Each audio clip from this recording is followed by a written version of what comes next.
Sisimulan na po natin ang paggawa ng morcon. Gagamit po tayo ng giniling na baka. So, between 2 sheets of cling film, ito po, ilalagay po natin yung 300 grams ng giniling. At ipa-flatten lang po natin to. Pwede nyo gamitin ng inyong kamay o kung meron kayong rolling pin, rolling pin.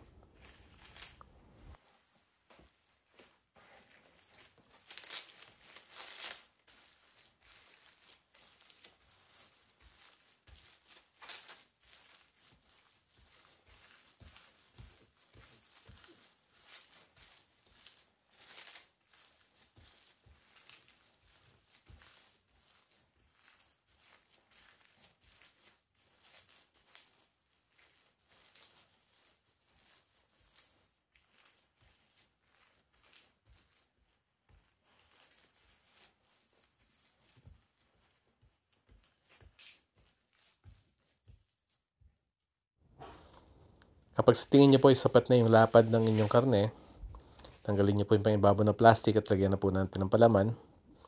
Hotdog, sweet pickles, carrot slices, at isang strip ng scrambled egg. Yung iba gumagamit ng hard-boiled egg, cut into 4.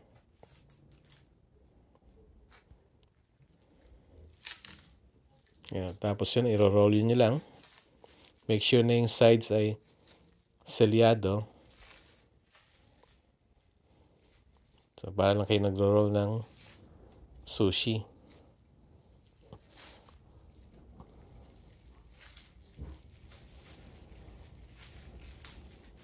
Make sure yung mga gilid po, yung gilid ng karne, ay ipinch nyo lang yan, magsasara na yan.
Dito po ay gumawa tayo ng 3 piraso.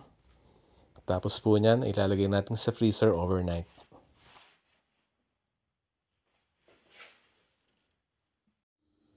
So, simulan na po natin lutuin yung ating morcon.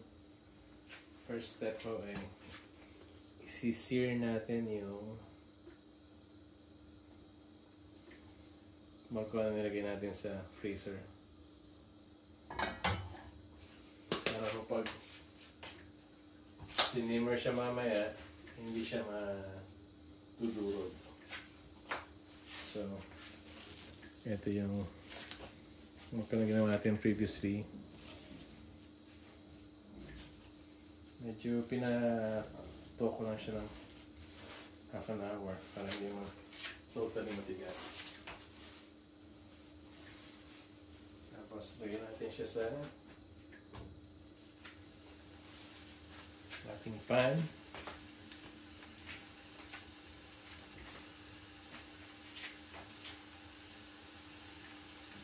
Ba-brown lang natin yung morcon all sides.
Ayan, ikot lang natin siya.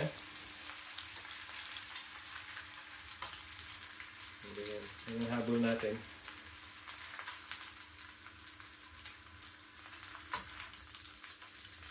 So it will take a few minutes.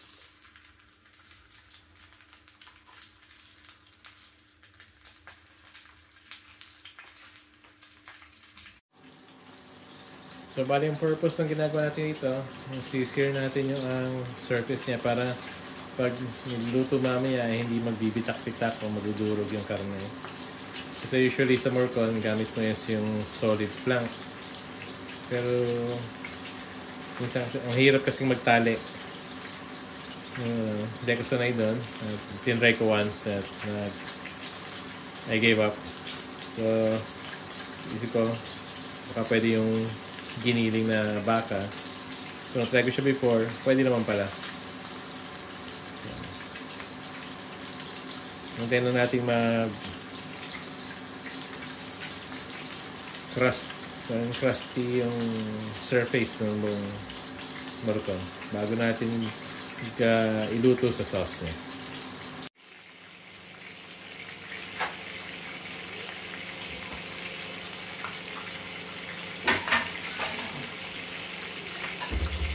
So tingin ko tama na siguro to. Ililipat natin siya sa isang plato. Isa naman natin yung sauce.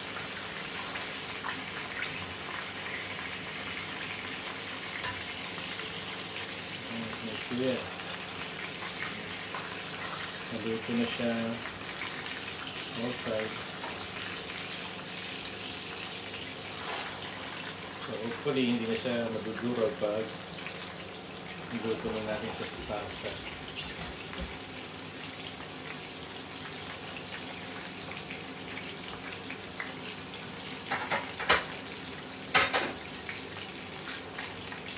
Papalitan yung tuan.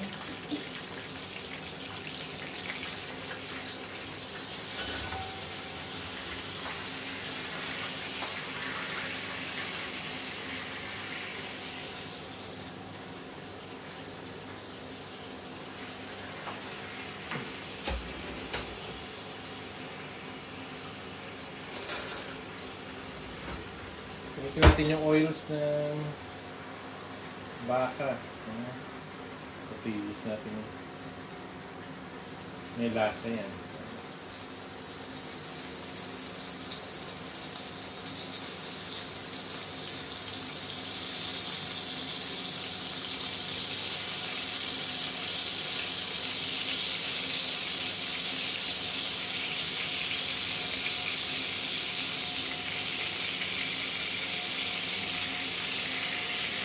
Ito na.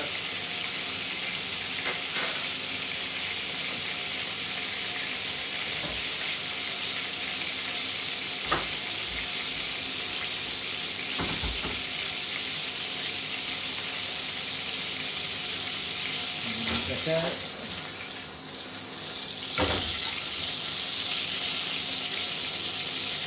tayo natin dito sibuyas.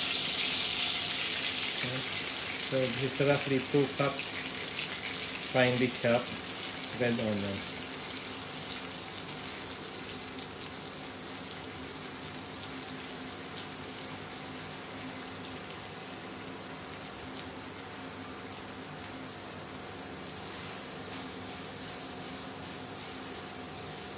So tignan natin siya ganyan.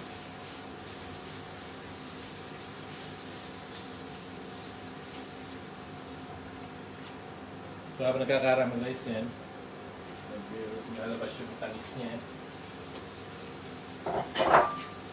Yung secret ng salsa ng Morcon ay nasa sibuyas.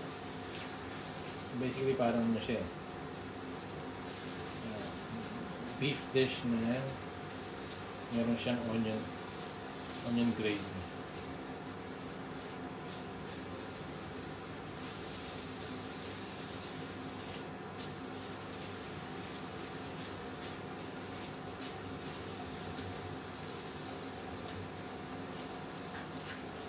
So, ayan na maluto.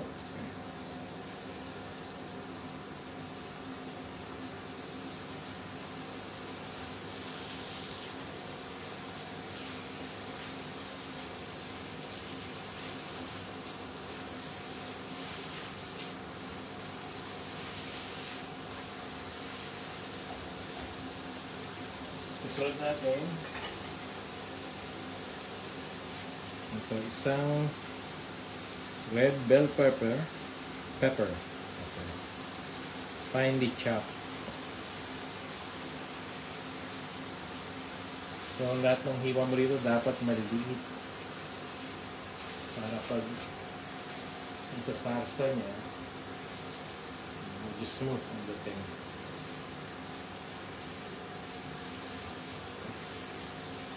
Ang ginagawa ko minsan, pangamitan, i-blender ko lang para uniform yung salsa, yung texture mo.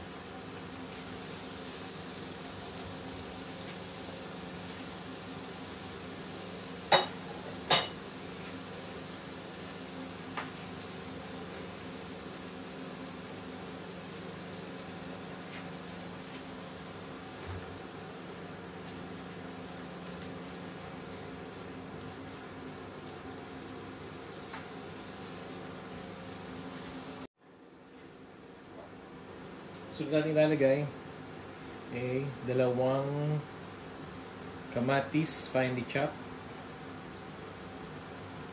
Tanggalin niyo yung buto.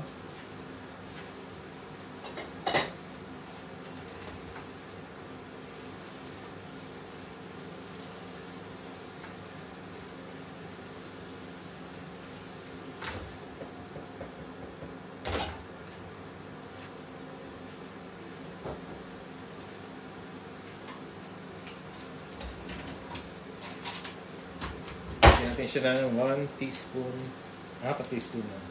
Hindi masyadong matapang. Ground black pepper.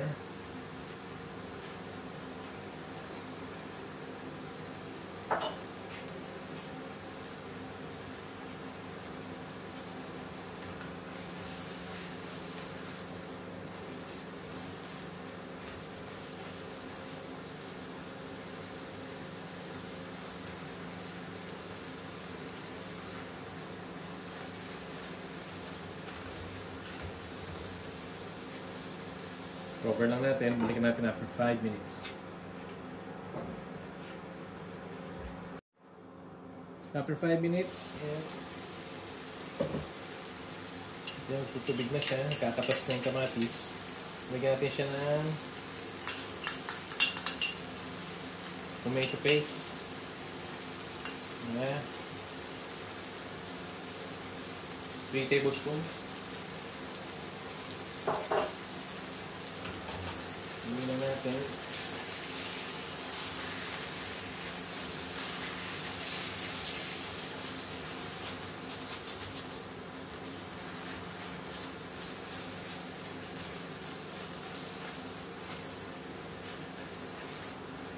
Mamantika yan.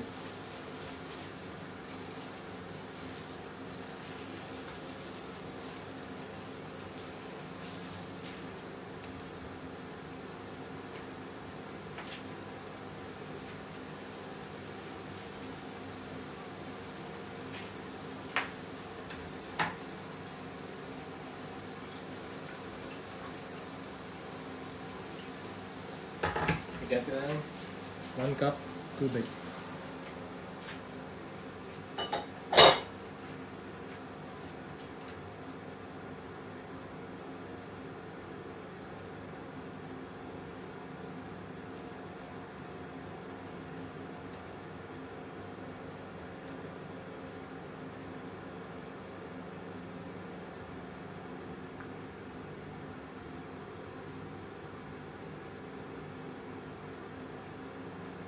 So, tapan lang natin. Balikan natin after 5 minutes.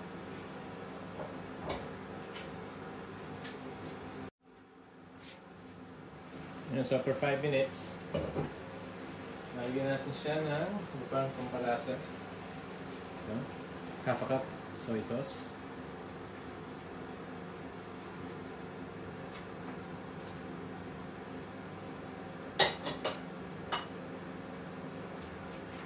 Two tablespoons ng Worcestershire sauce. Hirap i-pronounce.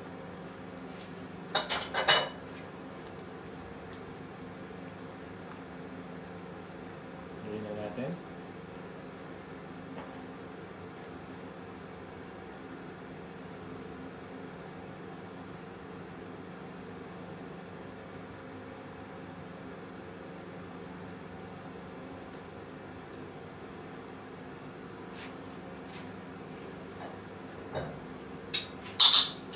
Lagyan din natin siya ng liver spread, pero wala akong liver spread, so ito liver pate rin. 2 tablespoons.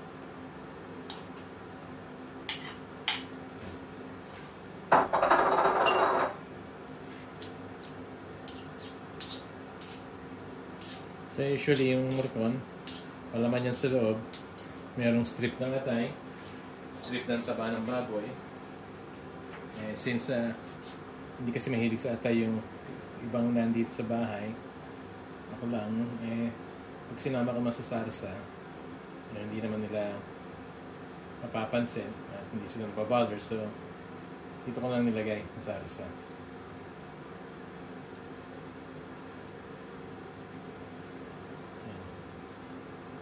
So tunawin lang natin siya, gawin natin para ma-incorporate yung liver spread or pate.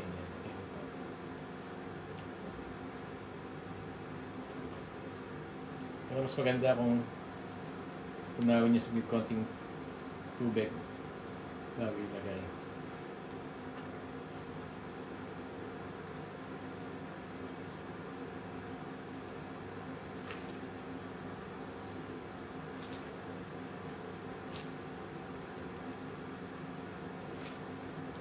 Tikman natin.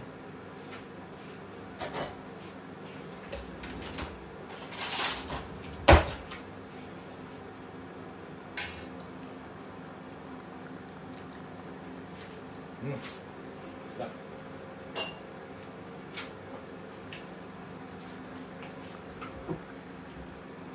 Bigyan natin siya ng timplahan natin ng asukal. Kailangan niya may konting tamis.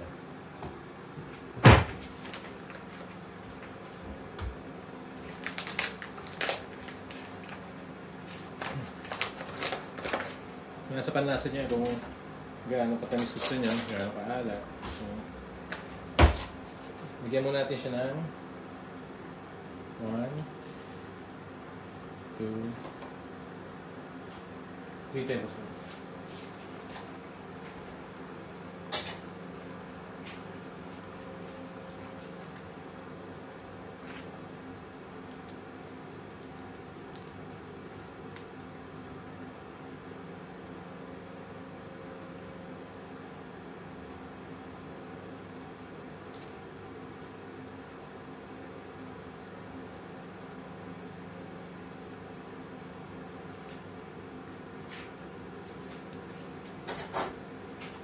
Tikman natin ulit.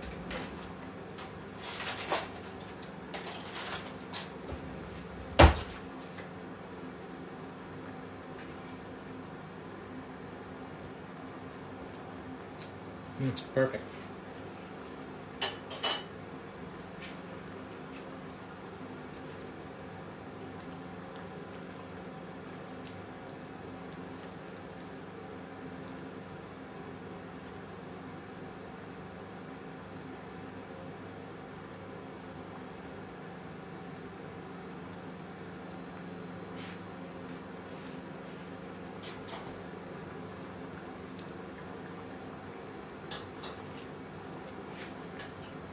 So, lagyan natin siya ng 1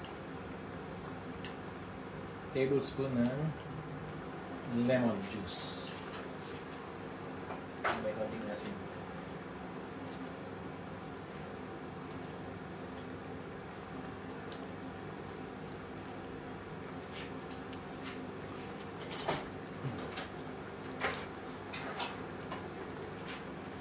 So, kukunin natin ulit yung beef na pinan-fry natin kanina at lalagyan natin siya. So, kumukulo na yung sauce. Lagyan siya dyan.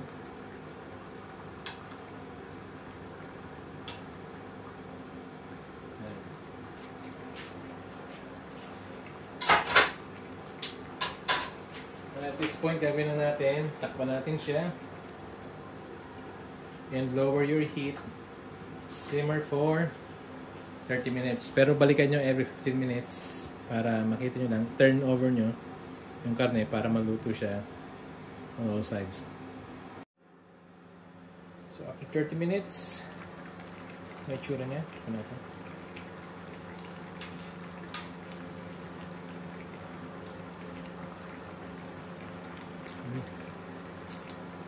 Yan, pwede nyo na-adjust yung lasa niya kung ala, tamis. Sa akin okay na siya. So, ito natin. Ay totally luto. Size.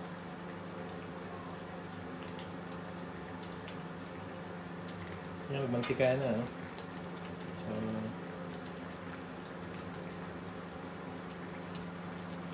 tapos natin siya at hayaan lang natin simmer pa for another 30 minutes. Low heat. Bigyan natin siya later. So after 30 minutes, gano'n na siya. Yan, ito na yan. Mamaya, balik tayo for plating. Tingnan natin kung anong itsura niya sa loob.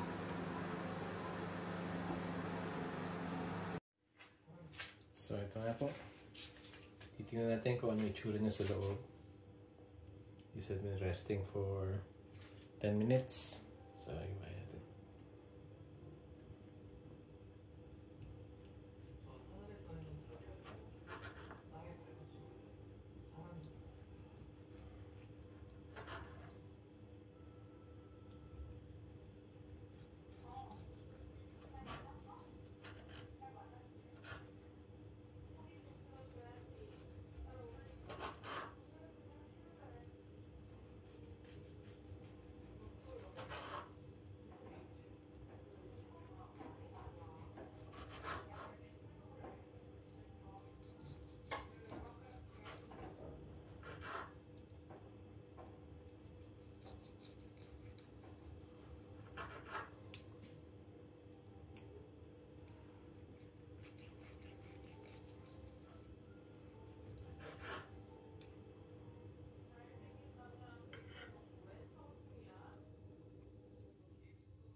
So yan siya.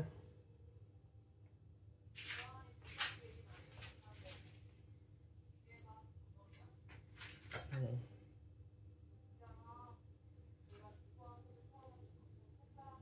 yung itsura niya. So, nag-hold naman yung loob. So most likely, success. Ayan, ang ating morcon using ground beef.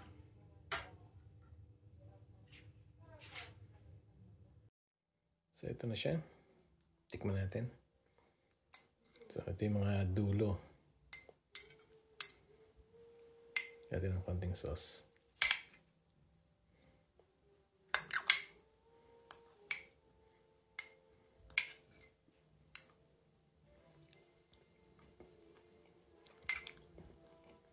Ang sarap.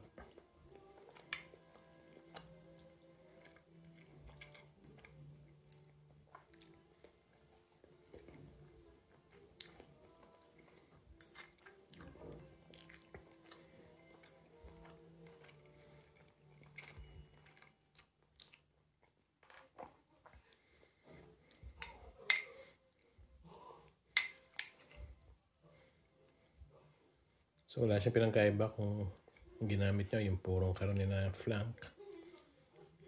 Pareho din ng lasa. Kahit minced beef yung ginamit natin. So kung nagustuhan nyo po itong video na to, please like, subscribe, comment, and share. Kung meron pa kayong gustong pagkain na gusto lutuin natin, suggest nyo lang po. Comment section. And as always, Happy New Year to everyone. May this new year bring hope, happiness, and health to everyone. Hanggang sa ulitin. Bye-bye!